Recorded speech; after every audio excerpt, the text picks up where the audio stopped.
नमस्कार मित्रांनो, मी अजय उबाळे. आपण आज सायबर फ्रॉड ह्याविषयी बोलणार आहोत. जर तुम्ही काही पण वस्तू मागवली असेल ऑनलाईन म्हणा, कसं पण म्हणा, पूर्ण पेमेंट करू नका मित्रांनो.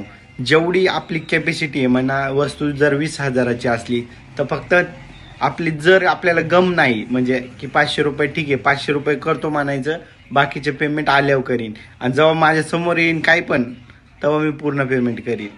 आणि जेव्हा ती तुमच्या समोर खोलन ती वस्तू आहे का नाही त्याविषयी बघून मग पेमेंट करायचा.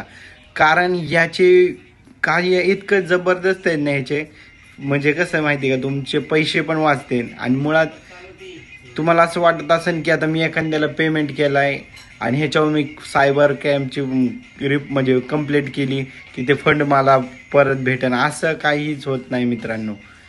ते जर कंप्लेंट केली तुम्ही तर फक्त त्याचं अकाउंट ब्लॉक होतं, बाकी काही नाही. फंड बिन गेला चुलीत. म्हणून